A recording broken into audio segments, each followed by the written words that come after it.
कि अल्लाह के रसूल फरमाते हैं कि तुम अगर ये चाहते हो कि तुम कामयाब हो जाओ तो अपने आप को जिंदों में नहीं मुर्दों में शुमार करने लगो। लिया अब उस मौत का जिक्र भी करो जो मजों को खत्म कर देती है, जो बच्चों को, यतीम और औरतों को बेवा कर देती है। फरमाते हैं जो मैं जानता हूं, अगर तुमको मौत के बारे में वो खबर हो जाए तो तुम जितना हंस रहे हो उससे ज्यादा रोगे।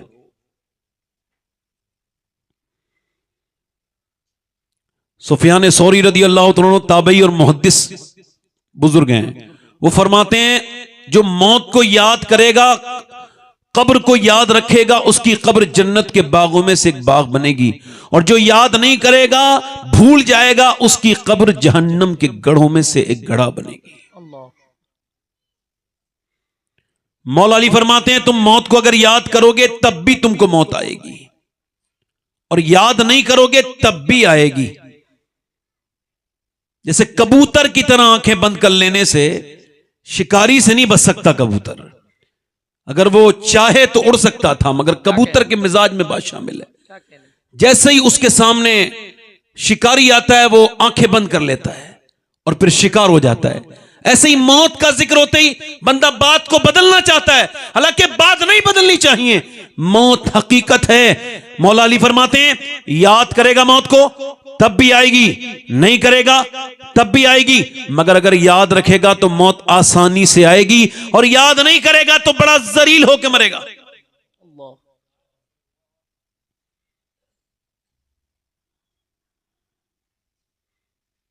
हाफिज कुरान बच्चा हिफ्ज उसका मुकम्मल है, और उसको हिफ्ज के बाद दस्तार होनी है, उसने अपनी दौर भी निकाल ली है। 15 साल की उम्र है, 2 हफ्ते या 2.5 हफ्ते पहले की बात है। मेरा दिल बड़ा रंजीदा है ये बयान करते वक्त। बच्चा अपने घर आया है छुट्टी में, 1 हफ्ते के बाद दस्तार है। नहाने के बाद बाहर निकले, हाफिज साहब तो गिर गए। अस्पताल में लेके गए तो डॉक्टर ने कहा इसका इंतकाल हो चुका है। मां को खबर हुई तो गई, और जाकर के फिर उसने वहां जाके रोना शुरू किया और कहा मेरे बेटे बड़ी कुर्बानियां दी, तुझे घर से बाहर रखा, तुझे देखने को दिल तड़पता था, मगर यही ख्याल था कि तू हाफिज कुरान बने, और जब तेरी मां मर जाए तो तू उसकी कब्र पे जाके फातिहा पढ़े। मगर मेरे बेटे ये क्या हुआ? फिर बाप पे पागलपन जैसा तौरा पड़ा। उसने अपना दुपट्टा उतार के अपने बेटे के सर पे बांधा और कहा देखो मैंने अपने बेटे के दस्तार कर दी। बाप भी ये कह रहा है मेरे बेटे ये क्या हुआ, जनाजा तो तुझे मेरा उठाना था, मगर ये तूने क्या बुढ़ापे में क्या गम दे दिया। दुनिया को ये पैगाम दे दिया जाए कि जवानों के लाशें उठ रहे हैं और बूढ़ों की खांसी की आवाजें घर में से अब भी आ गई हैं। और मेरी बातों को ध्यान न देने वालों, जब मरोगे तो कहोगे वो ठीक कहता था, मगर फिर क्या होगा? बिल्कुल भूल गए अपने रब को, कभी नहीं सोचते इस बात को कि तुमको मरना भी है। 5 अक्टूबर को हैदराबाद में एक तकरीर के बाद का एक साहब आपसे मिलना चाहते हैं मुझसे। मैंने कहा मैं उनसे मिलना नहीं चाहता हूं। कहने लगे बहुत अमीर है। मैंने कहा तभी नहीं मिलना चाहता हूं, अमीरों से मैं ज्यादा नहीं मिलता। कहने लगे वो आपसे बड़े ख्वाहिशमंद हैं और वो बीमार हैं, मजबूर हैं, आ नहीं सकते। मैंने बीमारी की बात सुनी तो फिर मेरी नीयत बदली, मैंने चले। जब मैं गया मुझे क्या खबर थी, अल्लाहु अकबर, तकरीबन 10 या 12 करोड़ का उसका बंगला था, इससे भी ज्यादा। और अंदर गया तो करोड़ों की गाड़ियां, BMW, मर्सिडीज। अंदर मैं गया, मैंने उसको सलाम किया, यहां पर उसकी रुई लगी थी और ऐसे हाथ लगा के वो खड़ा था। जवाब दे दिया, हाथ नहीं मिलाया। मैं करीब गया तो और पीछे हट गया और रोने, उसकी आंखों में आंसू मैंने देखे। क्या हुआ? तो कहने लगे मैं उसके करीब गया तो मुझे कुछ बदबू सी महसूस हुई, मैं पीछे आ गया। मैंने कहा क्या हुआ है? कहने लगे मैं 23-24 साल से लगातार गुटखा खा रहा था, मुझे खबर नहीं थी, इस बार मेरे मुंह में एक छाला पड़ गया और फिर मैं अस्पताल गया तो डॉक्टर ने जब बायोप्सी करवाई तो ये रिपोर्ट जब आई है कि तुम कैंसर के आखिरी स्टेज में हो और अब तुम 2 महीने के बाद दुनिया से चले जाओगे। तो सारा पैसा कमाने की धुन, सारा गुरूर, सारा घमंड, सारा कैरियर मेरे दिमाग से निकल गया। अब बच्चों को देख के रोता हूं कि मेरे बच्चे यतीम हो जाएंगे, बीवी मुझे बेवा नजर आने लगी है और मैं डिप्रेशन की अजीब सूरत हाल में हूं। मेरे लिए आप दुआ करें कि अल्लाह मुझ पर अपनी मेहरबानियां करे, मुझ पर अपना फजल करे। मेरे भाइयों, डॉक्टर की एक रिपोर्ट बंदे की पूरी अकड़ खत्म कर देती है। आइए माशाअल्लाह, हमारे शायर इस्लाम जनाब ज़ैनुल आबिदीन, कारी ज़ैनुल आबिदीन साहब क़िबला, आप जरा आगे तशरीफ लाइए, आप इधर आइए, इजाजत है कारी साहब? माशाअल्लाह। मैं अर्ज क्या कर रहा था आपसे, बड़े बड़े घमंडियों को, और सुनो एक हदीस याद रखना, पूरी जिंदगी में यह हदीस हर जगह काम आएगी आपके। जब भी किसी का महल देखोगे काम आएगी, जब भी किसी की दौलत देखोगे काम आएगी। मेरे हुजूर फरमाते हैं, जिसके पास एक वक्त का खाना है और जिसको अल्लाह ने सेहत भी दी है, वो मालदार है, उसको शुक्र अदा करना चाहिए। वो कह लगा, मैं मेरी मर्सिडीज में मुझे बैठने का दिल नहीं करता। कहता है, जब से खबर हुई है कि 2 महीने के बाद मरना है, तो अब नमाजों की हालत भी बदल गई। पहले नमाज पढ़ता था तो वो क्या नमाज थी, नमाज तो अब है। जब सजदे में सर रखता हूं तो कहता हूं, मालिक 2 ही महीने बचे हैं, ये बदकार और सियाकार तेरा मुजरिम उस कब्र में होगा जिसके ऊपर तख्ते और ऊपर से मेरे अजीज मिट्टी डाल के चले जाएंगे। मौला, जब तूने मौत के बारे में मुझे बता ही दिया, अपने कर्म से तेरा बड़ा शुक्र अदा करता हूं, तो मौला मेरी खताओं को भी माफ कर दे। मेरी बात सुनो मेरे भाई, एक्सीडेंट से भी लोग मर रहे हैं। अब 18-18 साल के बच्चे दुनिया से जा रहे हैं। 8 साल की बच्ची को दिल का दौरा अहमदाबाद में पड़ गया, दुनिया से चली गई। क्या ये कब वहम दूर होगा? उम्र के हिसाब से मौत आएगी? नहीं नहीं, मां के पेट में बच्चा नहीं मरता। अगर उम्र के हिसाब से मौत आती, तो पैदा होते ही बच्चा नहीं मरता। मेरे अजीजों, मेरे भाइयों, अपनी मौत को इतने करीब जानो। मेरे नबी पाक सल्लल्लाहु अलैहि वसल्लम की सुन्नत मुबारका, ध्यान दीजिए आप, मैं क्या कह रहा हूं आपसे। अगर आप मेरी बात पर ध्यान नहीं देंगे तब भी आपको मौत आएगी और मुझे भी आएगी, और अगर आप ध्यान देंगे तब भी आपको भी आएगी और मुझे भी आएगी। मगर अगर आप ध्यान देंगे, मेरा भी कुछ भला हो जाएगा और आपका भी कुछ भला हो जाएगा। मेरे भाइयों, मेरे नबी पाक सल्लल्लाहु अलैहि वसल्लम, अल्लाह के रसूल को तो यह भी इल्म है, हमारा अकीदा है, मैं कब मरूंगा और आपको कब मौत आएगी। मगर हुजूर ने अपनी उम्मत के इस तालीम के लिए, हजरत अब्बास कहते हैं, हुजूर ने वुजू करना था और 12-13 कदम दूर पानी था। हुजूर ने उस पानी से पहले जब मिट्टी से तयम्मुम किया तो मैंने हैरत से अर्ज की, हुजूर सामने पानी मौजूद है। मेरे सरकार, यह हिकमत समझ नहीं आई, मेरे नबी ने यहां पर तयम्मुम क्यों कर लिया, यानी मिट्टी से आपने वुजू क्यों कर लिया जबकि पानी मौजूद था। नबी पाक की आंखों में आंसू आए, फरमाया, चचा, उस 13 कदम दूर के फासले को तय करने की मुझे उम्मीद नहीं थी कि इस दरमियान में मुझे मौत अगर आ जाए तो मैं अपने रब के सामने बेवजू हाजिर नहीं होना चाहता था। इस वजह से मैंने वुजू कर लिया है, यहां से वहां तक अगर मुझे मौत आए तो अपने रब की बारगाह में बावजू हाजिर। माशाअल्लाह, माशाअल्लाह, माशाअल्लाह। मेरे दोस्तों, हमारे कितने आमाल गंदे, हमें मौत आ गई तो क्या होगा? यही वजह है कि मुसलमानों के लड़के और लड़कियां तेजी के साथ इस्लाम से दूर जा रहे हैं। अल्लाह के रसूल फरमाते हैं, हर बाप अपने बेटे का राज है, यानी जो बाप छुप के करता है, बेटा वो खुल के करता है। माशाअल्लाह। आइए, नारे तकबीर, ये ज़ैनुल भाई का भी लिमी नारा है, दोनों के लिए नारे रिसालत, माशाअल्लाह। आइए, सुभान अल्लाह। ये हमारे नदीम फैजी साहब हैं, ये बहुत ही माशाअल्लाह बहुत बड़े शायर हैं, ये भी बहुत पुराने शायर हैं, हमारे ज़ैनुल आबिदीन भाई, और ये नदीम भाई भी हैं। अब ये मुकम्मल हो गया, अब आमद किसी की नहीं होगी, बस मैं खिदमत करूंगा, उसके बाद आपने फिर नातखानी सुनी है, जो भी मुझे वक्त है उसके साथ। बड़ी मेहरबानी आपकी। इसका मतलब समझ रहे हैं आप? आपको खबर है, मुझे तो कोई, हम तो कोई खबर ही नहीं रखते। हाल ये है कि इन 10 सालों में मुसलमान बच्चियों ने जितने अपने हालात को बिगाड़ा है या बिगड़े हैं, इतने कभी नहीं बिगड़े थे।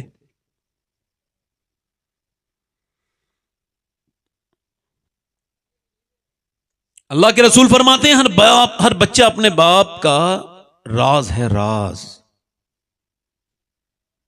नौजवानियां बैठे हैं माशाअल्लाह, उनसे हाथ जोड़ रहा हूं, अगर अल्लाह ने औलाद दे दी, अब तक बेनमाजी है, तो अब नमाज पढ़ना शुरू कर दें। क्योंकि अब तक आप अकेले और तन्हा बेनमाजी थे, अब आपकी नस्ल में बेनमाजी वाली आदत फैलने वाली है, आपकी नस्ल बेनमाजी हो जाएगी। नेक वो नहीं है जो सिर्फ खुद नेक हो, नेक वो है जो अपनी नस्ल के बारे में भी कोशिश करे कि वो नेक बने।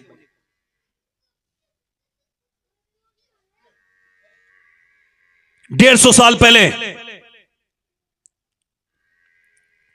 लाहौर में एक बच्चा बड़े अच्छे नंबरों से पास हुआ है। 5 बच्चों के नंबर बड़े अच्छे आए, 5 गरीबों के बच्चे हैं। गरीबों के नंबर अच्छे आते हैं, मालदार बेचारे कहां, मालदारों के बच्चे अल्लाह माशाअल्लाह, सबको तो नहीं कह रहा हूं, मगर अक्सर पैसे की फरावानी की वजह से एहतियात नहीं कर पाते, बिगड़ जाते हैं, उन्हें गुरूर घमंड होता है। मगर गरीब का बच्चा अपने बाप को देख करके मेहनत करता है। गरीबों के बच्चे जो 10 साल के अंडर समय इतने अच्छे नंबर आए हैं कि पूरे इलाके में इतने नंबर किसी के अच्छे नहीं आए, बड़े ज़हीन बच्चे, बड़े उनके मुस्तकबिल रोशन। तो उन 5 बच्चों से असातिज़ा ने पूछा है, मैनेजमेंट ने पूछा है, आप क्या बनना चाहते हैं, बताएं क्या बनना चाहते हैं, जो भी आप बनना चाहते हैं हम आपको बनाएंगे, मगर आपको डरना नहीं है, बिल्कुल परेशान नहीं होना है, झिझकना नहीं है, पैसों की परेशानी हम दूर करेंगे।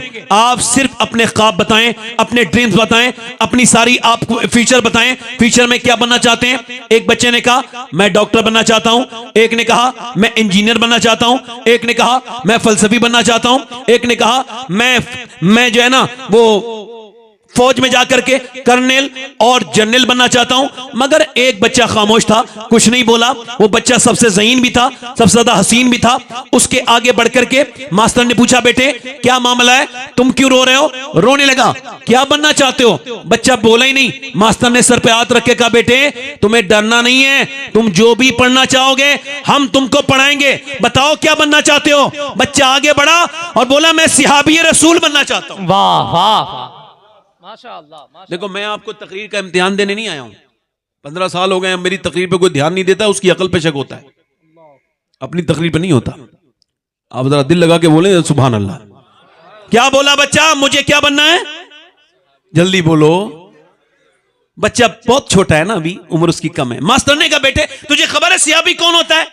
जो ईमान लाकर हुजूर की बारगाह में ईमान पे जिसका दुनिया से रुखसत। कहा ये मुझे खबर नहीं थी, मगर मेरी मां, जबकि और औरतें अपने बच्चों को भूतों की कहानी सुना के बुज़दिल बनाती हैं, और माएं गाने और लोरियां पंजाबी सुनाती हैं, मेरी मां ये जिहालत कभी नहीं करती।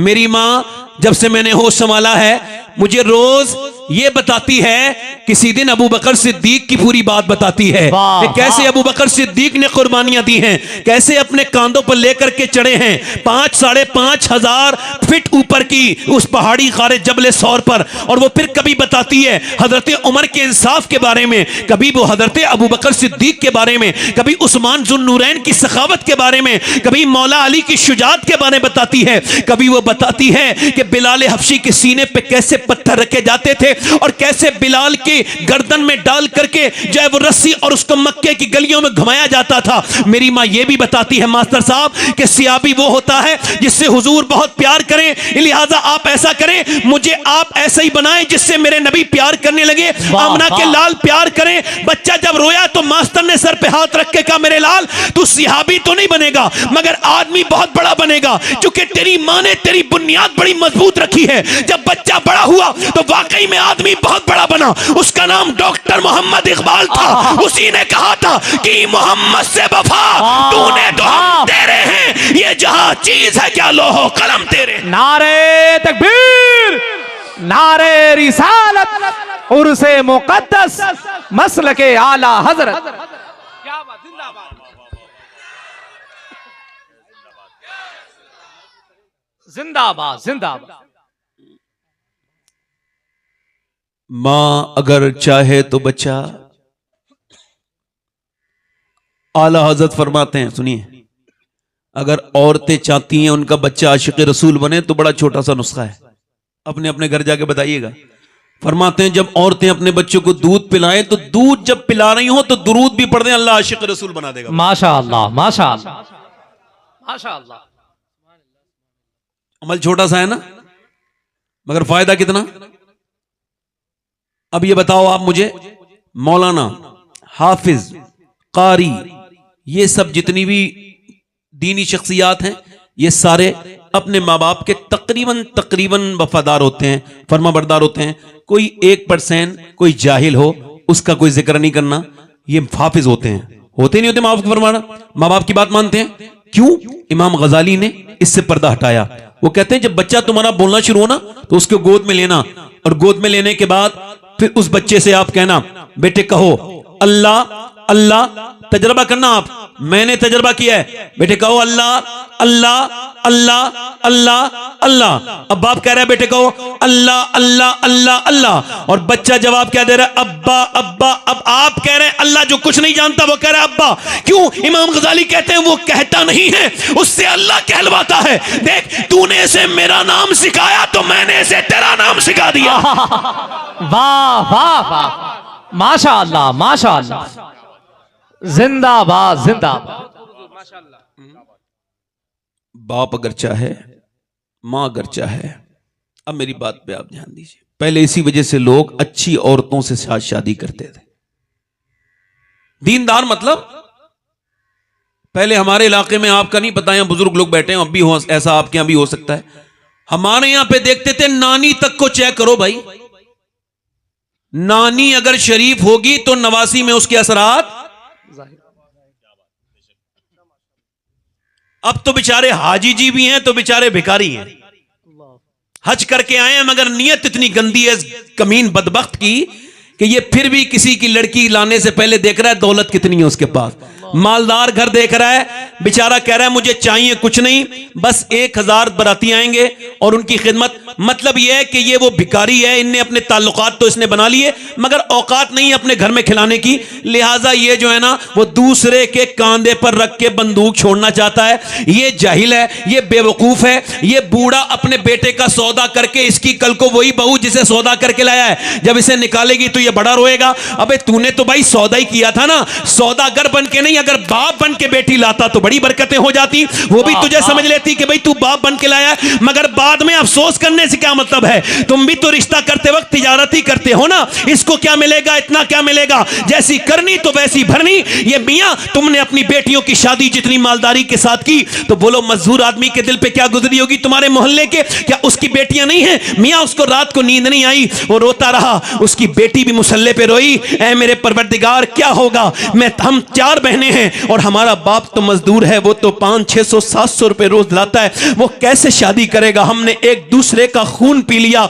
हम मुसलमान होने के बावजूद एक दूसरे का खून पी रहे हैं। हम किस बात के मुसलमान हैं, जबकि हम एक दूसरे को जो है वो कोई फैसिलिटी, कोई आसानी नहीं कर रहे, बल्कि दुश्मनियां पैदा कर रहे हैं। हम तेरे गम से परेशान, जिंदगी है जिंदगी और तू हमसे गुरेजा, जिंदगी है जिंदगी, तू यहां अपनी कारीगरी में उलझी रही और दस गया इंसान को इंसान। जिंदगी है जिंदगी। आज के जमाने में अगर कोई नौजवान इस महफिल में ऐसा हो तो जो ऐलान करे कि मैं जब शादी करूंगा तो उसको वो जब शादी करूंगा तो बगैर किसी जहेज के शादी करूंगा और बगैर किसी सुन्नत के मुताबिक, बगैर किसी बिदअत के, बगैर किसी नाच गाने के, तो मैं सैयद होने के बावजूद इस महफिल में उसका हाथ चूमने के लिए तैयार हूं। जब कोई उससे पूछे कि बगैर जहेज के शादी क्यों कर रहे हो, तो वो ये कह दे इस वजह से मुझे अपने आला हज़रत का ये शेर समझ में आ गया है। का कौन सा शेर, का कौन देता है, देने को मुझे चाहिए, देने वाला है सच्चा हमारा। जिंदाबाद, नारे तकबीर, नारे रिसालत, उर्से मुक़द्दस, मसलके आला हजरत। वाह,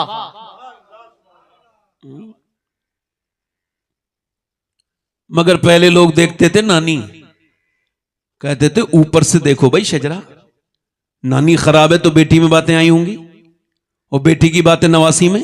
अच्छा, पहले के लोग समझदार थे, तभी तो दीन यहां तक आ गया, तभी तो यहां तक आ गया। आज के लोग नहीं देखते सिर्फ दौलत, मगर इस्लाम कहता है अगर नानी देखनी है जरूर देखो। अगर इस्लाम में नानी तुमको देखनी है, अगर नानी देखनी है तो चलो मक्के की खतीजतुल कुबरा देखो, और अगर बेटी देखनी है तो मदीने की सैयदा फातिमातुज़ ज़हरा देखो, नवासी देखनी है तो करबला की ज़ैनब कुबरा देखो। जिंदाबाद जिंदाबाद, वाह वाह वाह, माशाअल्लाह माशाअल्लाह। एक औरत सही आ जाए तो घर बदल दे। क्या कहने, ये जिसका जानवर भी बोल रहा है भाई इसे जरा कोई चुप कराए, बड़ा प्रॉब्लम हो रही है मुझे। आप जोर से बोले सुभान अल्लाह। देखें आप जरा तवज्जो है कि नहीं आपकी। अब देखें आप, पहले एक औरत अगर सही दाखिल हो जाए, एंट्री कर दे, तो सुभान अल्लाह पूरी नस्ल बदल देगी। क्या कहने? बैठे आप, बदल देगी नहीं बदल देगी? अरे भाई बोलो तो सही। और एक औरत खराब आ जाए, बाप की, दादा की, परदादा की, सबकी इज्जत खत्म, है ना? है तवज्जो है कि नहीं आपकी? ए भाई बैठो, ए टोपी वाले बैठो बैठो बैठो। और सब इसको मैं नहीं, हंसना हंसना नहीं, हंसना नहीं, महफिलों में ना हंसा करो, गुजारिश करता हूं। महफिलों से हंसने से इसका महफिलों का वकार खत्म होता है। महफिल में जब नाते नबी कोई पढ़ा करे ना, तो गुम्बद खजरा का तसव्वुर करके रोने लगा करो। माशाअल्लाह। हाँ है ना। जब मैं रोज तकरीर करता हूं बड़ा डर लगता है मुझको। अल्लाह के रसूल फरमाते हैं, सुनने वाले जन्नत में जा रहे होंगे, बोलने वाले बाहर खड़े होंगे। तो वो पूछेंगे कहाँ जा रहे हो भाई, कैसे जा रहे हो? का हुजूर आपकी बात सुन के तो हम पे कर्म हुआ है। तो वो कहेंगे, हाय हमने कहा मगर अमल नहीं किया। तवज्जो करें।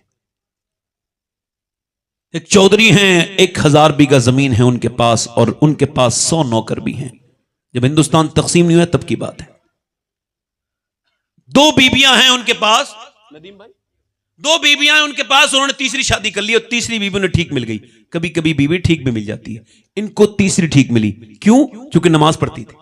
माशाअल्लाह माशाअल्लाह। अब्बा नमाजी, अम्मा नमाजी, बहनें नमाजी, पूरा घर कुरान का पाबंद। और यहां आई, घुटन होने लगी बेचारी को, ना उसका शौहर नमाज पढ़े, ना बच्चे, ना उसकी सौतने। अब उसने झगड़ा तो लगाया नहीं भाई अपनी सौतनों से, जैसे कुछ बेचारे ना तजर्बेकार नमाजी खुद नमाज पढ़ के बाकी सबको जहन्नमी समझने लगते हैं। ऐसा क्या नमाजी नमाजी है? नमाजी तो अल्लाह को वो पसंद है जो खुद भी नमाज पढ़े, अपने आसपास के लोगों को भी नमाज की तरकीब दिलाए। और नमाजी अगर घमंडी है तो उसका नमाज है ही नहीं, नमाज है ही नहीं। चूंकि नमाज शुरू ही होती है इससे। देखो तवज्जो करो, ये नाक ना लगे नमाज ना हो। समझ रहे हैं अमजद भाई, आप मेरी बात समझ रहे हैं? नाक ना लगे नमाज ना हो। अब बताइए नाक से नमाज का क्या ताल्लुक है भाई? नाक का लगना, नाक से नमाज का क्या ताल्लुक है भाई? नाक की हड्डी लगनी जरूरी है। उलमा से हम कह रहे हैं कि भाई हमारी पेशानी लग गई नमाज हो जाएगी? नहीं नहीं, नाक का लगना जरूरी है। नाक का मतलब क्या है? मतलब ये नाक इज्जत की अलामत है। जब तक ये रगड़ी नहीं जाएगी किसी की इज्जत, नाक का मतलब है कि नाक कट गई। नाक कटी नहीं होती है, फिर भी लोग कहते हैं नाक कट गई। किसी की नाक एक ही बराबर होती है, फिर भी कहते हैं बहुत बड़ी नाक वाला है। अब जब तक नाक रगड़ेगा नहीं नमाज होगी नहीं। मतलब जब तक घमंड होगा नमाज नहीं हो सकती। वाह वाह वाह वाह वाह वाह। माशाअल्लाह माशाअल्लाह। हमारे नदीम भाई उम्रा करके आए हैं। माशाअल्लाह। ये उम्रे में हज में बाल मुंडाए जाते हैं, ये हल्क कराया जाता है, सुन्नत है हुजूर की। हल्क कराने का क्या मतलब है? बाल मुंडाने से इबादत का कोई ताल्लुक समझ आता है? उस तरह से और इबादत क्या है? मगर ताल्लुक है। पहले जब कोई मुजरिम होता था ना, बड़ा क्रिमिनल होता था, बड़ा जुर्म होता था उसका, तो कहते थे इसके बाल मुड़ाओ और इसको घुमाओ। कहां पर? पूरे इलाके में, पूरे शहर में, पूरे गांव में। अब मुझे जो समझ में आया वो बता रहा हूं, बाकी उलमा बताएंगे। मैं गया तो मैंने ये समझा कि वहां बाल मुड़ाने का मतलब ये है, बंदा अपने बाल मुड़ाता है और कहता है देख मालिक मेरी अब कोई इज्जत नहीं, मैं मुजरिम भी हूं, मैंने बाल भी मुड़ा दिए, और ये मुजरिम तेरे शहर में मक्के में आके घूम भी रहा है। अब घूमना मेरा काम है मालिक, और मुझे बख्श देना ये तेरा काम है। मेरे समझ में ये आता है इबादत कौन सी इबादत है जो आपको घमंड सिखा रही है? ये कहां से आपने बात कर ली? इबादत तो हम्बल बनाती है, नेचर में जो है वो आपकी जो है ना सॉफ्टनेस पैदा करती है, आपके नेचर में आपके वो जो है वो पाकीज़गी पैदा करती है। उसने कहा उसने कोई किसी झगड़ा नहीं किया, बल्कि उसने देखा कि चौधरी को नमाजी बनाना है। उसने दिमाग लगाया चौधरी नमाजी बन गया तो फिर सब आसानी से बन जाएंगे। अब उसने सोचा कि चौधरी को नमाजी कैसे बनाए, तो दिमाग लगाया कि चौधरी के लिए दूध लेके जाता है नौकर, तो वो बोली नौकर से तुम लेके नहीं जाओगे मैं लेके जाऊंगी। दूध उसने गर्म किया, किशमिश बादाम शदाम डाल के दूध में गुड़ डाल के अच्छे से उसको हटाया और उसके पास लेके गई। लीजिए चौधरी साहब ये दूध पीजिए। उसने जब दूध देखा कहने लगे तुम क्यों लेके आई हो? मेरी 2 बीबियां हैं, वो कभी नहीं लाई, मेरे नौकर लेके आते हैं। कहा नौकरों का इतना हक थोड़ी है जितना मेरा है, मैं आपकी खिदमत करूंगी, लीजिए ना आप दूध पीजिए। अच्छा देखे तरीका देखे, दूध उसने पी लिया। कहा आपके जरा पांव दबाती हूं। दूध बड़ा बेहतरीन लेके गया।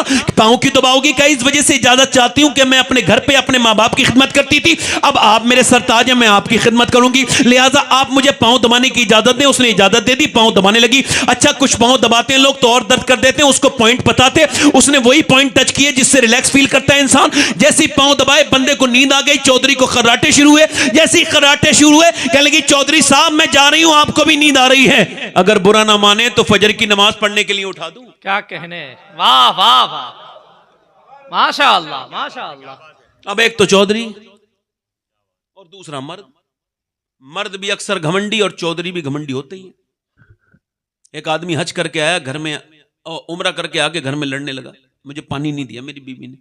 तो मैंने कहा, जब तुमने जद्दा से और तुम लखनऊ आ गए, लखनऊ से गाजीपुर भी आ गए, इतना लंबा सफर 4 कदम दूर पानी तक क्यों नहीं पिया?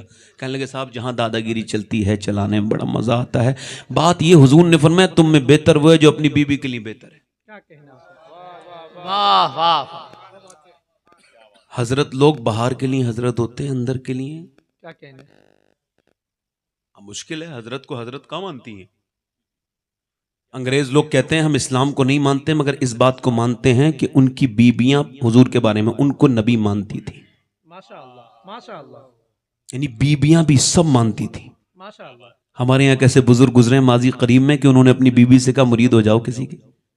आजकल के कई पीरों की खबरें तो ये हैं उनकी बीबियों ने उनको मारा है, मगर मैं जिस पीर की बात कर रहा हूं माजी करीब के पीर हैं। अब सुनो, उन्होंने कहा अपनी बीवी से, मुरीद हो जाओ किसी की। कहा नहीं होंगे मुरीद? कहा देखूंगी, जरूरी है, हो जाओ। फिर 1 आध साल के बाद कहा, देखो जरूरी है, हो जाओ मुरीद किसी की। कहा देखती हूं। कहा देखो, एक दिन कहा, तुम मेरी बात नहीं मानती, तुम जिस पीर को कहोगी मैं उससे तुम्हें मुरीद करा दूंगा बेहद। तुम बताओ किसकी मुरीदा होने चाहती हो, बताओ। कहने लगी, क्या ज्यादा जरूरी है? कहां जरूरी है, हो जाओ किसी न किसी की बैत। तो बोली, अगर ये ज्यादा ही जरूरी है और पीर बहुत जरूरी है तो आप मेरे सरताज हैं, मैं आपके साथ रही हूं, मैंने आपसे ज्यादा नेक इंसान अपनी जिंदगी में नहीं देखा। अगर मुरीद करना है तो आप ही मुझे अपना मुरीद कर लें। उस अजीम हस्ती का नाम रईस आजम उड़ीसा हुजूर मुजाहिद मिल्लत है। जिंदाबाद, नारे तकबीर, नारे रिसालत, उर्से मुक़द्दस, मसलके आला हजरत। वाह वाह। अब तुम अपनी बीबी को मार रहे हो, जाओ भाग जा अपने घर। वो रो रही है, जा नहीं रही है। उससे किसी ने पूछा, जाती क्यों नहीं? पिटती है, लाते मारता है घूंसे। कहने लगी, बात ये, मेरा बाप ने मजदूरी करके और कर्जे लेके मेरी शादी की, 2 बहनें और बैठी हैं, अगर चली गई तो मेरा बाप जीते जी कुछ नहीं कह पाएगा, मगर घुट के मर जाएगा। इस वजह से मैं पिटती हूँ, गालियाँ खाती हूँ। याद रखना, जहाँ मजबूर औरत के आंसू गिरे वो घर बर्बाद होने से बच नहीं सकता। बर्बाद होगा वो घर जिसमें किसी की बेटी को सताया जाता हो, किसी की लड़की को सताया जाता हो। उस बेचारी के पास क्या है? एक यतीम बच्ची मेरे सामने आके रोई, कहने लगी, मेरी सास मुझे रोज ताने देती है कि तेरे बाप मर गया और तेरे कुछ नहीं दिया, तेरे भाइयों ने हमको कुछ नहीं दिया। अल्लाह अकबर। मैंने कहा, बेटी थोड़े दिन सब्र कर ले, तू अपनी सास को भी बर्बाद होते देखेगी, उसकी बहुत भयानक मौत होगी जो किसी यतीम के दिल को दुखाए। अल्लाह के रसूल ने फरमाया, कौन सा घर अल्लाह को प्यारा है? आप सबसे पूछना चाहता हूं, जिसमें टाइल्स लगी हो? नहीं। जिसमें अच्छा मार्बल लगाओ? नहीं। अच्छी कॉलोनी बनाओ? नहीं। ऊंचा बनाओ? नहीं। हुजूर ने फरमाया, अल्लाह को वो घर पसंद है जहां यतीमों पे रहम किया जाता हो। वाह वाह वाह, माशाअल्लाह माशाअल्लाह। एक तो वो चौधरी, दूसरा मर्द। जब उसने नमाज के लिए उठाऊं, भाग यहां से, मुझे समझाएगी। बेइज्जती कर दी। अच्छा, बेइज्जती हो गई ना, यही भाव चल रहा है ना बेइज्जती का। कोई किसी को गाली बक दे तो उसकी बेइज्जती हो गई। ले, क्या जिहालत वाला भाव है ये? गाली बकने वाले की इज्जत है, जो जवाब नहीं दे रहा है वो बेइज्जत है, जलील है। ये कौन सा हिसाब है भाई? ये आपका अपना हिसाब है और आपने इसको हिसाब बनाया होगा, वरना खुदा की इज्जत की कसम, इस्लाम का हिसाब तो यह है, उस अबू जहल को इज्जत नहीं मिली जो गालियां बकता था, उस बिलाल हबशी को इज्जत मिली है जो गालियां सुन के जवाब नहीं। वाह वाह वाह, माशाअल्लाह माशाअल्लाह, जिंदाबाद जिंदाबाद, माशाअल्लाह। उसने जो से डांटा का भाग यहां से, वो उसका दिल नहीं टूटा, अल्लाह वाली थी। दूसरे दिन भी आ गई चौधरी के, लीजिए दूध पीजिए गर्म करके। फिर आ गई, फिर मुझे नमाज के लिए गई। कहा देखती हूँ चौधरी साहब, छोड़िए ना, ये दूध पीजिए ना। उसने दूध लिया और फिर पीना शुरू कर दिया। कहा फिर टांगे धमा रचाती हूँ नमाज के लिए। कहा मैं देखूंगी, आप मेरा हक न छीने। अच्छा, कल की टांगे भी याद थी, अच्छे से दबाई थी, नींद बड़ी अच्छी आ गई थी। उसने फिर पांव दबाने शुरू कर दिए, दबाने लगी, दबाते दबा के, भारी आदमी है चौधरी, दबाते दबाते खर्राटे शुरू हुए। फिर उसने हिम्मत जोड़ी, चौधरी साहब सो गए, सुने मैं जा रही हूं और मैं जा रही हूं और आपको भी नींद आ रही है। देखिए गुस्सा ना करना, बुरा ना मानना और जरा जलाल ना करना। चौधरी अगर बुरा ना मानो तो फजर की नमाज के लिए उठाऊं, अभी लफ्ज पूरे नहीं हुए हैं। उसने बड़ा जन्नाटेदार लात उसके मारी, वो जमीन पे गिरी पलंग से, उसका मुंह फटा और मुंह में उसका मुंह जब फटा तो मुंह से खून के कतरात नीचे को गिरने लगे। जब कतरे नीचे को टपके उसने नीचे को अपना दुपट्टा संभाला और संभालने के बाद फिर उस नेक खातून ने अपना बर्तन उठाया, एक लफ्ज भी तो नहीं बोली, मैं तो तुझे सिर्फ नमाजी बनाना चाहती थी, तू मुझे मारता है, कुछ भी नहीं बोली। न जाने कितनी बड़ी माँ की बेटी थी वो, उसकी माँ कितनी बड़ी होगी, उसका बाप कितना इज्जत वाला होगा, जिसने अपनी बेटी को ऐसी सिखाई, ऐसी तरबियत दी है, ऐसी तालीम दी है, एक लफ्ज भी नहीं बोली। वो खुदा की बंदी चली गई और उसके बाद रास्ता उसने बदला नहीं। मेरी बहनों, तुम चाहो तो क्या नहीं कर सकती हो। फिर आई, गालियां खाई, ठोकरें खाई, लातें खाई, घूसे खाए, मगर रुकी नहीं नमाज की तबलीग। एक दिन चौधरी को रहम आया, 1-2 हफ्तों के बाद बोला, तू चौधरी की बेटी है, क्या तुझे लालच है? गाली बकता हूं, मारता हूं, फिर भी नमाज के लिए आती है। कह लगी लालच की बात नहीं चौधरी, बात यह है मेरे माँ बाप ने मुझे नमक हरामी नहीं नमक हलाली सिखाई है। तो क्या मतलब? खानदानी हूं, तेरा नमक खाती हूं। नबी फरमाते हैं जब बेनमाजी मरेगा इतनी प्यास लगेगी, अगर 7 समंदर का वो पानी भी पी ले तो उसकी प्यास नहीं बुझेगी। चौधरी जो बेनमाजी है, जो अल्लाह के सामने झुकता नहीं, जो अपने रब के सामने झुकता नहीं, और चौधरी जब बेनमाजी कयामत के दिन उठेगा नमरूद और फिरौन के और हामान और फिरौन के साथ, अबू जहल के साथ, और वो जहन्नम में जाएगा। अब बता, आप नमाज नहीं पढ़ेंगे तो मेरे बच्चे भी जहन्नमी बन जाएंगे। बस इसी लालच में कि मेरे बच्चे बच जाएं, आप बच जाओ, इसी वजह से तेरी गालियां, तेरी ठोकरें, तेरी डांटें, तेरी फटकारें सब बर्दाश्त करती हूं कि एक दिन अल्लाह तुझ पे जरूर करम करेगा। चौधरी ने नजर ऊपर उठाई, उसने नजर में ही ऐसे भले सुखन कहे, मैंने तो उसके पांव में सारा कलाम रख दिया। कहने लगी चौधरी साहब बस यही बात है। तो कहने लगा सुबह तू मुझे ना उठाना, मैं सुबह तुझे उठा दूंगा। चौधरी ने अपनी बीवी को उठाया, उठाने के बाद फजर के लिए वुजू किया। दोनों जब सजदे में गए तो औरत ने अपना सर सजदे में रखा, दीनदार थी, अल्लाह वाली थी, अपने जज्बात को काबू में न कर पाई। सर सजदे में रख के जब देखा कि आदमी सजदे में है तो फूट के रो के बोली, मालिक तुझे पता है ना मैं कितनी तकलीफें ला के यहां तक पहुंची हूं, मैं कमजोर हूं, मैं गुनहगार हूं, तू अजीम है, बेपना ताकतों वाला है। ओ दिलों को बदलने वाले मेरे करीम, मेरे आदमी के दिल को बदल दे। तुझे खबर है मैं कितनी पिटी हूं, कितनी गालियां और कितनी ठोकरें खाई हैं, तब ये इतनी मुसीबतों के बाद यहां तक आया है। इसे यहां तक लाना ये मेरा काम था, इसको कबूल करना मेरे मालिक तेरा कबूल कर ले, मेरे परवरदिगार करम कर दे। ऐसी रोई, अल्लाह ने दिल बदला चौधरी का कि फिर उसके बाद तहज्जुद तक की उसने नमाज नहीं छोड़ी। 5 वक्त का तो ऐसा पाबंद हुआ कि अपने घर के आंगन में बड़ी सी मस्जिद बनवाई, अपनी हवेली में, जो आज भी लोग जिस मस्जिद को देखने जाते हैं, आज भी कई 250-250 साल के बाद भी। और सुनो, उसके दरमियान जब दोनों के उसकी बीबी नमाजी बनी, उसके बच्चे नमाजी बने, उसके 100 नौकर नमाजी, उसने फिर इलाके में तबलीग की, अपनी जेब से उसने मसाजिदें बनवाई अलग अलग घर गांव में। एक आदमी एक औरत ने पूरे इलाके में नमाज की लहर दौड़ा दी, जिधर जाओ नमाजी नमाजी। एक औरत के कदम ने ऐसा बदला इलाका। और जब इन दोनों के दरमियान बच्चा पैदा होता है तो कोई आम बच्चा पैदा नहीं हुआ, बल्कि अपने वक्त का कुतुबुल अख्ताब, जिसका नाम सुल्तान मोहम्मद बाहू था, जिसने कहा था तस्बीह फिरी पर दिल नहीं फिरिया, कि लेना तस्बीह पढ़ के हूँ, इल्म पढ़ा पर अदम न सीखिया, कि लेना इल्म पढ़ के हूँ। जब माँ बाप नमाज पढ़े पंजाब में तो बेटा सुल्तान मोहम्मद बाहू बन के पैदा होता है। जब माँ बाप नमाज पढ़े यूपी में तो बेटा अहमद रजा आला हजरत बनता है। जब माँ बाप नमाज पढ़ते हैं मखदूम अशरफ जहांगीर सिमनानी के ईरान में तो बेटा सुल्तानुल आरिफीन बनता है, सैयद मोहम्मद सुल्तानुल आरिफीन बनता है। जब माँ बाप नमाज पढ़ते हैं अलाउद्दीन मखदूम साबिर के तो बेटा कलियर का सुल्तान बनता है। जब माँ बाप नमाज पढ़ते हैं दिल्ली वाले के तो दिल्ली का निजामुद्दीन महबूब इलाही बनता है। जब माँ बाप नमाज पढ़ते हैं मोइनुद्दीन चिश्ती के तो बेटा उसका ख्वाजा अजमेरी बनता है। जब माँ बाप नमाज पढ़ते हैं अब्दुल कादर जीलानी के तो बेटा गौसे आजम बन के चमकता है। और जब माँ बाप नमाज पढ़े मदीने में हुसैन इब्ने अली के तो हुसैन सर सजदे में रखे और कहते हैं मेरी माँ आप जब भूखी सजदा करती थी तो ईशा में सजदा करके फजर में सर उठा भी लिया करती थी, मगर आपका हुसैन जब सर सजदे में रखेगा तो झुकाएगा मैदान करबला में, उठाएगा मैदान क़यामत में। वाह वाह वाह या रसूल अल्लाह, जिंदाबाद जिंदाबाद, माशा अल्लाह माशा अल्लाह या रसूल अल्लाह। मेरी नजरें उन बहनों को ढूंढ रही हैं जिन्होंने अब मुसल्ले बिछाने हैं। मैं उन बेटियों से हाथ जोड़ रहा हूं जलसों में जाकर के, मेरी बेटियों अगर तुमने कुरान छोड़ा तो तुम्हारी बेटियां दीन छोड़ देंगी। अगर तुमने इन थिरकते हुई लड़कियों को न रोका, छोटी छोटी बच्चियों को पैंट पहनने से न रोका, तो तुम्हारी कौम आगे जाके बर्बाद हो जाएगी। अपनी अपनी बेटियों को जाके देखना, अगर 8 साल की बेटी ने पैंट पहनी है तो ये अच्छी फाल नहीं है।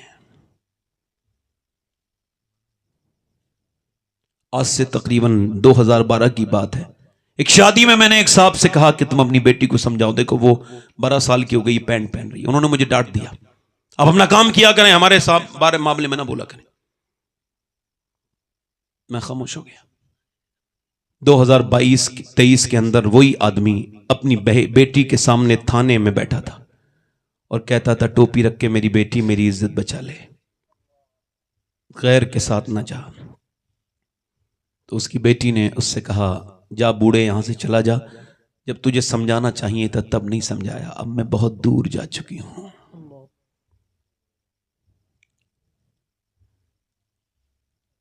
जब मुसलमान बच्चियां बेटियां, अम्मा आयशा फरमाती हैं एक औरत ने सिर्फ मर्द के जूते पहने तो हुजूर ने उस पर लानत फरमाई, लानत। इस बातों को नहीं ध्यान देते लोग, बस उनको जो अच्छी लगती है वही बात। दीनदार भी लोग उतने ही हैं जितना उनके हक में दीन है, वरना मियाओं की लड़कियों की शादी जाके देखो कभी, और भी सेठों की लड़कियों की शादियां। हम अपनी शादियों में गौर करें। मुसलमान बच्चियां जब होटलों से नजर दरियाफ्त होने लगे, होटलों में बुर्के वाली बच्चियां, जब ओयो होटल से मिलने लगे मुसलमान लड़कियां, जब गैर मुस्लिमों की बाइक पर मुसलमान लड़कियां बैठी मिलने लगे, और जब 10 साल के अंदर 10 लाख लड़कियां इस्लाम छोड़ दें और अपने माथे पर गैर मुस्लिमों का निशान लगा के कहें कोई गैरतमंद मुसलमान है जो अपने घर को संभालेगा, मैं तो बर्बाद हो गई। जब वो हमारी मजाक उड़ाए, आपको तो नहीं मगर कुछ गैरतमंद लोग ऐसे हैं जो रात को सो नहीं पाते। फिर आपको क्या खबर, मुझे क्या खबर कि एक मुसलमान की अहमियत क्या है इस्लाम में। ज़ैद बिन हारिसा की ये रिवायत सुनो, जब वो बयान करते थे तो बहुत रोते थे। कहते थे मैं था ताइफ में जब मेरे और आपके, देखो नौजवानों ताइफ को याद रखना ये जरूरी है, वो कहते हैं मेरे और आपके आका के ऊपर जब पत्थर मारे गए, मेरे सरकार मेरे माँ बाप कुर्बान हो जाएं, हुजूर के ऊपर कहते हैं इतने पत्थर मारे, हुजूर एक पांव उठाते हैं तो दूसरे पे मारते हैं, हुजूर बैठ जाते हैं तो हुजूर को खड़े होकर मारते हैं, और इतने पत्थर मारे कि हुजूर की मुबारक पिंडलियां फट गईं मेरे सरकार की और मेरे आका। जब कहते हैं मैं उठा के हुजूर को ले गया उतबा बिन रबिया के बाग में, जरा ध्यान से सुनना मेरे भाइयों, इससे अच्छी बात मैं अपनी पूरी जिंदगी में नहीं सुना पाऊंगा आपको, जो बात अब कह रहा हूं ध्यान से सुनना, अपनी अहमियत का अंदाजा करो, आप कोई छोटे मोटे नहीं हो। सोचो हजरत ज़ैद बिन हारिसा कहते हैं उतबा बिन रबिया के बाग में गए, उसने कहा अंगूर खिला दो, बहुत बुरा सुलूक किया इन्होंने, हालांकि वो भी हुजूर का दुश्मन था, मगर उस सुलूक को देख के उसको तकलीफ हुई, कहा जाओ, वो अद्दास को भेजा, उसका गुलाम था अद्दास, हुजूर के पास अंगूर लेके गया, सरकार ने बिस्मिल्लाह शरीफ करके एक अंगूर तनावुल किया, उसने कहा आप बिस्मिल्लाह क्यों पढ़ रहे हैं, यहां तो कोई बिस्मिल्लाह नहीं पढ़ता। मैं आप कहां के रहने वाले हैं, नैनवा का रहने वाला हूं, जहां के यूनुस हैं, हुजूर ने फरमाया हाँ वहीं का। कहने लगे आप यूनुस को कैसे जानते हैं, हुजूर ने फरमाया वो भी अल्लाह के नबी हैं, मैं भी अल्लाह का नबी हूं। वो आगे बढ़ के बोला अच्छा ये जाहिल हैं, इन्होंने आपको मारा है, मैं आपका कलमा पढ़ता हूं, आप पे ईमान लाता हूं। ज़ैद बिन हारिसा कहते हैं पूरा जिस्म जख्मों से चूर था, पूरे जिस्म पे मेरे आका की जूती मुबारक भर गई थी उनसे, मगर जब एक आदमी ने यह कहा कि मैं कलमा पढ़ना चाहता हूं तो मेरे सरकार मुस्कुराने लगे, मेरे हुजूर मुस्कुराने लगे। यानी एक आदमी ने कहा अब जब इतने लोग और इतने हालात होंगे, मेरे सरकार, जब भी कोई ये कहता था कि जब कोई कहता है तुम सो नहीं पाते तो मुझे भी नींद नहीं आती, कोई कहता है तेरे चोट लगती है दर्द मेरे होता है, लोग कहते हैं ये शायरी है। मगर कुरान ने कहा अज़ीज़ुन अलैहि मा अनित्तुम हरीस, तुम्हारा मशक्कत में भी पड़ जाना मेरे महबूब पर गिना गुजरता है। हुजूर फरमाते हैं मेरे उम्मती के पाँव में कांटा लगता है तो मुझे तकलीफ होती है। मैं कभी किसी गरीब मुसलमान रक्शे वाले को देखता हूं तो कहता हूं ये वही है जिसके लिए हुजूर ने दुआएं की हैं। ये किसी को हकीर नजर से ना देखो। मेरे भाइयों, अपने घरों को खुदा के वास्ते अपने घरों को बचाओ उस अजीम फितने से जो कि यहूदियों ने शुरू किया था और आज हिंदुस्तान में वो तेजी से चल रहा है। अपने बच्चों को बचाओ, अपनी बेटियों को बचाओ, अपने बेटों को बचाओ।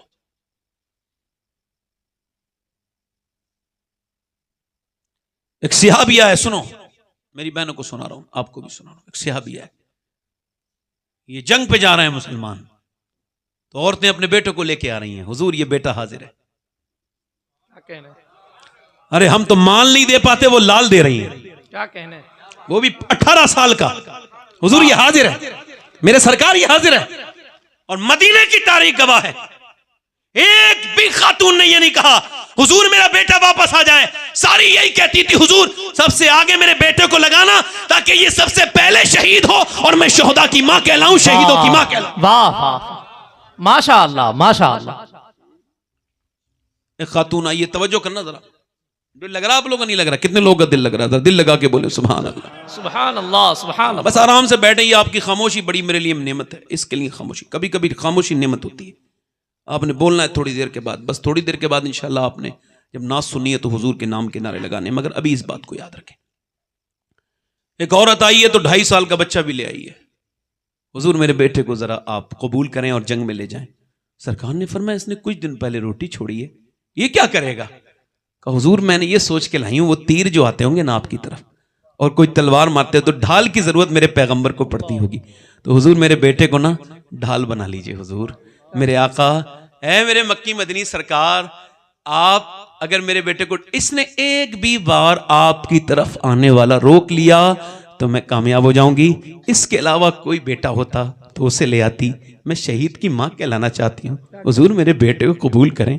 मेरे सरकार ने मोहब्बत से सीने से चुपटाए और आंखों में आंसू आए, फरमाया जा ले जा अपने बेटे को, तेरी नीयत इतनी अच्छी है, बच्चा शहीद नहीं भी होगा अल्लाह फिर भी तुझे शोहदा की मां के साथ उठाएगा। नबी मुख्तार कुल हैं, जिसको जो चाहें अता कर दें। जिंदाबाद जिंदाबाद। मैं तो अपने बेटे को नमाज के लिए ले जाने के लिए तैयार नहीं, अल्लाह, मैं तो अपने बेटे को टोपी पहनाने के लिए तैयार नहीं। मैं देखो, मैं आपको बताऊं, हमारे खानदान में बुजुर्ग थे सैयद मौलवी यूसुफ रहमतुल्लाह अलैह, उनके बेटे ने दाढ़ी मुड़ा दी थी तो वो मर गया तो उसकी जनाजे में वो नहीं गए। कहने लगे ये हुजूर का नहीं हुआ तो मेरा क्या होगा। नबी से जो हो बेगाना उसे दिल से जुदा। क्या कहने। एक औरत दुआ कर रही है, अल्लाह मेरे नबी जंग जीत जाए। नौजवानों ध्यान से सुनना, मेरे नबी जंग और बाप जंग में है, क्या कहने, भाई जंग में है, बेटा जंग में है क्या कहने? और औरत है। 3-4 बातें बता रहा हूं, भाई जंग में, बेटा जंग में और उसका बाप जंग में, और वो औरत है मगर कोई बाबेला नहीं मचा रही। क्या ईमान है उसका? दुआ क्या कर रही है, या अल्लाह मेरे नबी जंग जीत जाए। माशाअल्लाह। किसी ने आके कहा हुजूर तो जंग जीत गए मगर तेरा बाप शहीद हो गया, अल्लाह, बेटा भी शहीद हो गया। अच्छा, बाप की मौत की खबर जिसने सुनी होगी उसको तो पता ही होगा बाप क्या है, सबको तो नहीं खबर ना बाप क्या है। बाप के मरने के बाद लोग रोते हैं, हमारे बड़ी जहालत है हमारे यहाँ पर, पहले बाप को रुलाएंगे फिर मरने के बाद लोग रोएंगे, जीते जी उससे बात नहीं करेंगे, उसके पास नहीं बैठेंगे और उससे बदतमीजी करेंगे कि मेरे कत्ल के बाद उसने जफा से तौबा, हाय उस जोरे पशेमा का पशेमा होना। इंसान को देखो तो जरा गौर तो करो, बाप बाप होता है भाई। मैंने जिंदगी में बड़े लोग देखे मगर लोगों, मुझे तकरीबन 25 साल हो गए मेरे वालिद को दुनिया से गए हुए, और मुझे तकरीर करते हुए तकरीबन 15 साल हो गए, मगर जब से तकरीर शुरू की है और मुझे मेरे अब्बू याद आते हैं। क्यों? क्योंकि मैं कहता हूं या अल्लाह, कहां कहां तकरीर करने में गया हूं, मगर सोचता हूं काश सब ने तकरीर सुन ली, मेरे वालिद भी एक तकरीर सुन लेते, मेरे अब्बू भी एक सुन लेते। यार जिसने पौधा लगाया था वो भी तो उस शजर को देख लेता। मगर यही है ना कि लोग बाद में समझते हैं, माँ को मरने के बाद फिर रोते हैं। भाइयों, मेरे पास थोड़ा वक्त की थोड़ी सी तंगी के साथ मैं अपनी बात कर रहा हूं। इस वजह से एक बात कहना चाहूंगा कि अगर आप ये कहें कि ये जो कारी ज़ैनुल आबिदीन साहब किबला कानपुरी हैं ये आशिक़ रसूल नहीं है, तो आप ऐसा करेंगे तो नहीं कहना चाहिए, ऐसा गुनाह है, मगर ईमान पे फर्क नहीं पड़ेगा। ये हमारे अमजद भाई आशिक़ रसूल नहीं है, ईमान पे फर्क नहीं पड़ेगा। हमारे नदीम फैजी साहब आशिक़ रसूल नहीं है, ईमान पे फर्क नहीं पड़ना। अगर आप ये कहें ये नजम शमसी साहब, साजिद साहब, या अदरवाइज मेरे बारे में मैं आशिक़ रसूल नहीं हूं, आपके ईमान पे कोई फर्क नहीं, मगर मैं जिसका नाम ले रहा हूं उसके बारे में आपने सोच भी लिया, ईमान पे बड़ा फर्क पड़ेगा। उसका नाम वो है, हुजूर ने फरमाया उवैस करनी मेरा आशिक है। वाह वाह, माशाअल्लाह माशाअल्लाह। उसने मुझे कभी देखा नहीं, क्या कहने, उसने मुझे कभी देखा नहीं। बकरी चराते हैं, चरवाए हैं, कपड़े पर कपड़े कैसे पहनते हैं? टाट का लिबास। वहां फासलों की ज्यादती से इनायतों में कमी नहीं। कोई दूर रहकर उवैस है, कोई पास रहकर बिलाल है ना। तो उवैस करनी जाते नहीं हुजूर को देखने। अच्छा क्यों? मां बीमार जो है ना, मां पे फालिज का असर जो है, तो जाते तो नहीं। जब कोई मदीने से आता है तो आशिक उससे पूछता है गुंबद खदरा कैसा है, हुजूर की जालियां, मगर वो ये नहीं पूछते, वो ये पूछते हैं ओ मदीने से आने वाले, जरा ये तो बता मेरे नबी पाक की जुल्फे कैसी हैं, मेरे हुजूर के होंठ कैसे हैं, आमना के लाल कैसे चलते हैं। ओ मेरे भाइयों, ओ मेरे दोस्तों, ओ मेरे अजीजों, एक दिन माँ ने कहा मेरे बेटे बहुत मोहब्बत करता है, छुप छुप के रोता है, दीदार करना चाहता है। रोने लगे, तुझे छोड़ के कैसे जाऊंगा मेरी माँ। हुजूर ने फरमाया जिसके माँ बाप जिंदा हों वो मेरे साथ जिहाद पे ना जाए, उनकी इज्जत करे, उनकी कदर करे। माँ तुझे छोड़ के, माँ ने कहा, तो बेटा कहने लगा, माँ ने कहा बेटे 1.5 दिन की इजाजत है, जा चला जा, इससे ज्यादा तेरी माँ रुक नहीं सकती। मेरी तरफ गौर करें आप और तवज्जो करें, मैं बड़ी बात खास बात कर रहा हूं। माँ ने जब कहा ना तो दिल पे थोड़ा असर हुआ, निकल गए खुशी के साथ, चला हूं एक मुजरिम की तरह मैं जाने बे तैबा। मदीने का सफर है और मैं नमदीदा नमदीदा, किसी के हाथ ने बढ़कर सहारा दे दिया, वरना कहां मैं और कहां ये रास्ते पेचीदा पेचीदा।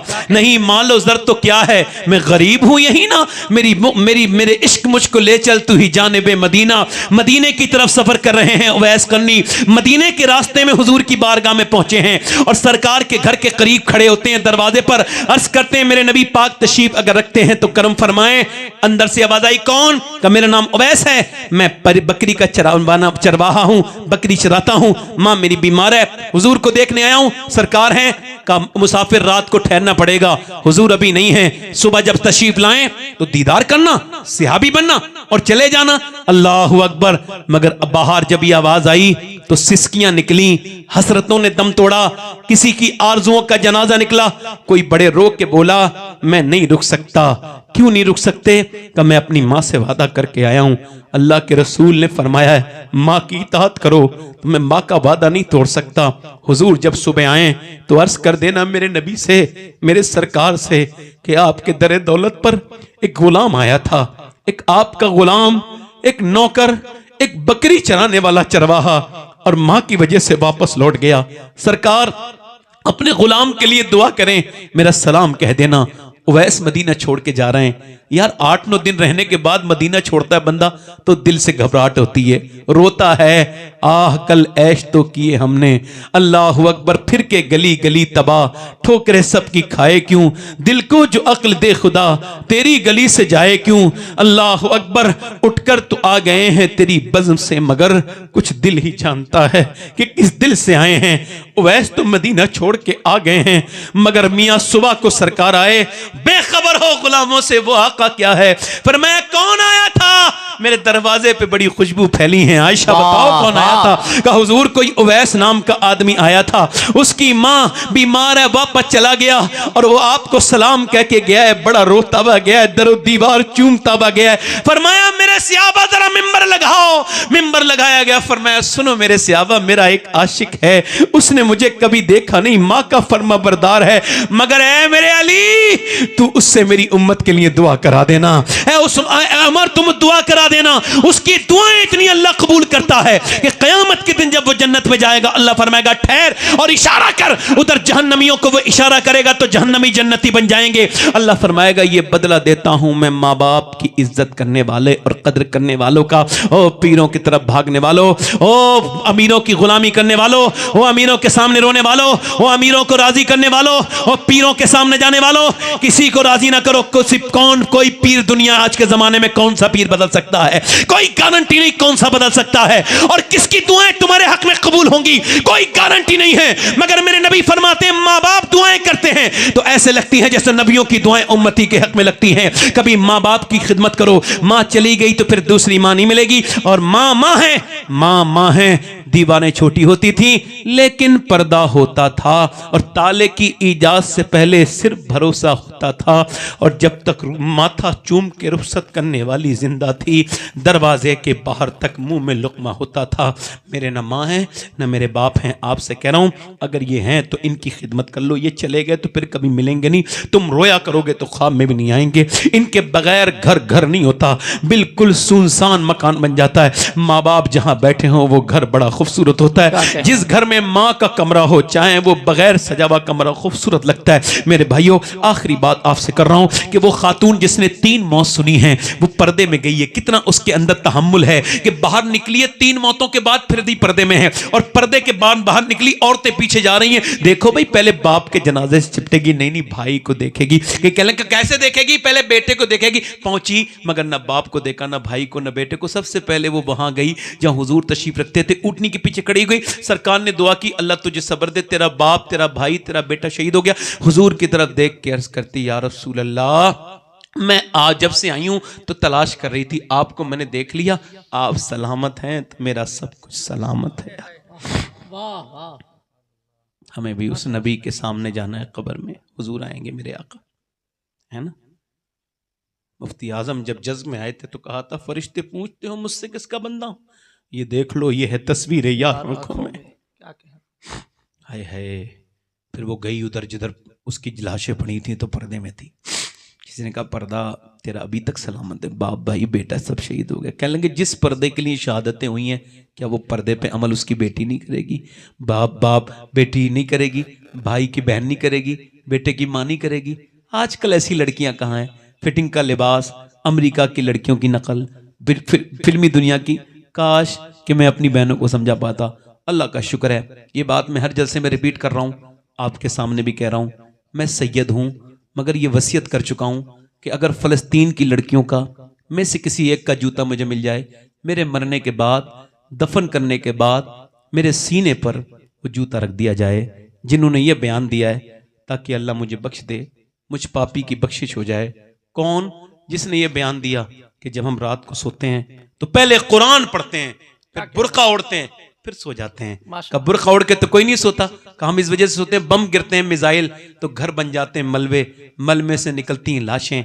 हम ये सोच के बुर्का ओढ़ के सोते हैं कि जब सुबह को हमारी लाशें निकलें तो पर्दे में होनी चाहिए, बेपर्दा नहीं होनी चाहिए, ताकि क़यामत के दिन हुजूर की बारगाह में हाजिरी हो तो हम अर्ज कर दें आमना के लाल सब बच्चे मर गए थे, सब भूख से मारे गए थे, मगर हमने पर्दा नहीं छोड़ा।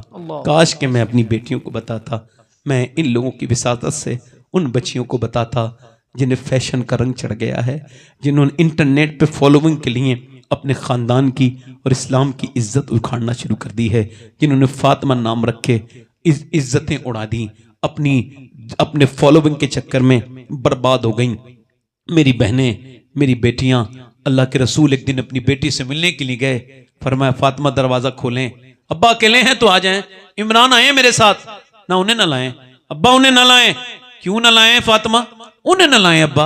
और सुनो रमजान के रोजे छोड़ने वालों, दिन भर गधों की तरह दौड़ने वालों और अल्लाह के सामने उसके रोजे न रखने वालों, बिल्कुल बेवकूफ लोगों को इसलिए बता रहा हूं, सुनो मेरे नबी पाक के गुलामों, हुजूर ने आवाज दी क्यों नहीं आऊं अंदर? बेटी ने आवाज दी अब्बा आपकी बेटी के पास उतने कपड़े नहीं है कि वो गैर मर्द से पर्दा कर सके। एक जोड़ी कपड़े में पैमद लगे हुए हैं। हुजूर अंदर गए। हजरत अली कहते हैं हुजूर की बेटी दुल्हन बनी थी। आपकी भी बेटियां बनती हैं, हमारी बहनें बनती हैं, है ना, सबकी बनती हैं, मगर सबके पास कपड़े होते हैं। हजरत अली कहते हैं मैं उन्हें देख के रो दिया। कहा क्यों रोते हैं आप, कि आपको मेरे साथ शादी पसंद नहीं थी? कहा बिल्कुल फातिमा कैसी बात है, बात दूसरी है, कोई भी दुल्हन बनती है तो कपड़े पहन के आती नए। मैं देख रहा हूँ हुजूर की बेटी को हुजूर ने रुखसत किया है तो 17 पैमत की चादर में, और आपको चेहरे पर कोई जरा सा भी शिकन नहीं, जरा सी भी आपको कोई प्रॉब्लम नहीं। मुस्कुरा के बोली आप तशरीफ रखें। मेरे अब्बा ने मुझसे फरमाया फातिमा अल्लाह कपड़ों से राजी नहीं होता, अल्लाह तो सजदों से राजी होता है, अल्लाह तो पर्दे से राजी होता है। अल्लाह अकबर। हुजूर अंदर गए हैं, आवाज दी फातिमा चेहरा बिल्कुल पीला है, मेरी बेटी क्या हुआ है? अल्लाह का शुक्र है। ओ फातिमा बताओ ना क्या हुआ है? अल्लाह का शुक्र है। ओ मेरी बिटिया चेहरा तुम्हारा कमजोर है, चेहरे पे गड्ढे हैं, पीला हो रहा है, बात तो बताओ। बाप पूछेगा तो बेटी कब तक छुपाएगी? हुजूर ने जब पूछा ना तो हुजूर की बेटी अर्ज करने लगी अब्बा और तो कोई बात नहीं, 5 दिन से मैंने कुछ खाया नहीं है, पेट से मेरे पित्तर बंधा है मेरे अब्बा जान, और कोई बात नहीं है। हुजूर सर पे हाथ रख के फरमाते हैं मेरी फातिमा दुनिया मोमिनीन के लिए कैद खाना है। मेरी फातिमा अगर 5 दिन से तुमने कुछ नहीं खाया तो तुम्हारे बाप को आज 9 दिन हो गए, तो मैंने 9 दिन से आज कुछ नहीं खाया। और ये ऐसे करके हाथ उठाते हैं। मैंने हदीस को पढ़ा है तो मैं जज्बाती इंसान हूँ, मुझ पे मेरे जज्बात पे बड़ा असर पड़ा है। हुजूर जब पेट पे पत्थर बनता माँ से कहती दुआ करते थे। सब सुनो क्या दुआ करते थे, या अल्लाह मेरी उम्मत कभी भूखी ना मरे, मेरी उम्मत कभी भूखी ना रहे। आज तुम्हारे घरों में क्या नहीं है? फरमाते मुफ्ती आजम खाते हैं तेरे दर का, पीते हैं तेरे दर का, कयामत के दिन जवाब देंगी मेरी बेटियां जिनके पास हजारों के कपड़े हैं, अपने मर्दों को दिखाती नहीं, गैरों को दिखाती हैं, फिटिंग के लिबास हैं, फिटिंग के बुरके हैं, कल जवाब देंगी। उनका कराची की उन नाचने वाली बदबख्त किस्म की बेहुदा बेशरम औरतों के साथ उठेंगी, उन बंबई की नाचने वालियों के साथ उठेंगी। उन्हें बताओ तुम उनकी कनीज नहीं हो, तुमको खातून जन्नत के साथ उठना है तो पर्दे की पाबंदी करो, नबी की बेटी की राजी करो। और खातून जन्नत सिर्फ खातून जन्नत नहीं है बल्कि वो खातून क़यामत भी है कि जब उनकी क़यामत के दिन सवारी जाएगी अल्लाह फरमाएगा ओ मैशर वालो जरा गर्दनों को झुका लो, अब फातिमा बिनते मोहम्मद जन्नत को जा रही है तो मैशर वाले अपनी गर्दनों को झुकाएंगे, अल्लाह की रहमतें ऐलान करेंगी। दुनिया में पर्दा करना फातिमा का काम था, कयामत में उसका पर्दा रखना उसके रब का काम है। वाह वाह वाह, माशाअल्लाह माशाअल्लाह माशाअल्लाह माशाअल्लाह। अब मेरी बहनों को आज के बाद मुसल्ले संभालने हैं। और मेरे दोस्तों बस ये आपसे 2 मिनट की बात और करके बात, देखो मेरी बात सुनो। जिन आंखों से इंस्टाग्राम पे वीडियो देखी है गंदी, अगर कब्र में जाके हुजूर को उन्हीं आंखों से पहचान सकते हो क्या? अगर आपको मेरी बात मजाक लग रही हो तो हुजूर की हदीस पढ़ लीजिए, फिर आपका ईमान इसको कहेगा मान लेना चाहिए। हुजूर ने फरमाया आंखों से देखना ये आंखों का जिना है। जिसने किसी गैर औरत को हाथ लगाया उसने ऐसा किया जैसे जहन्नम के अंगारे को छू लिया। फरमाया गया सुअर से जिस्म का लगना इतना बुरा नहीं जितना गैर औरत से जिस्म का लगना बुरा है। कैसे देखोगे बताओ? एक औरत मूसा अलैहिस्सलाम के जमाने में एक आदमी के पास आई है, कहने लगी मुझे कुछ दे दे मेरे बच्चे भूखे। आखिरी बात है, जीस्त की आखिरी हिचकी है, गौर से सुन, जिंदगी भर का खुलासा।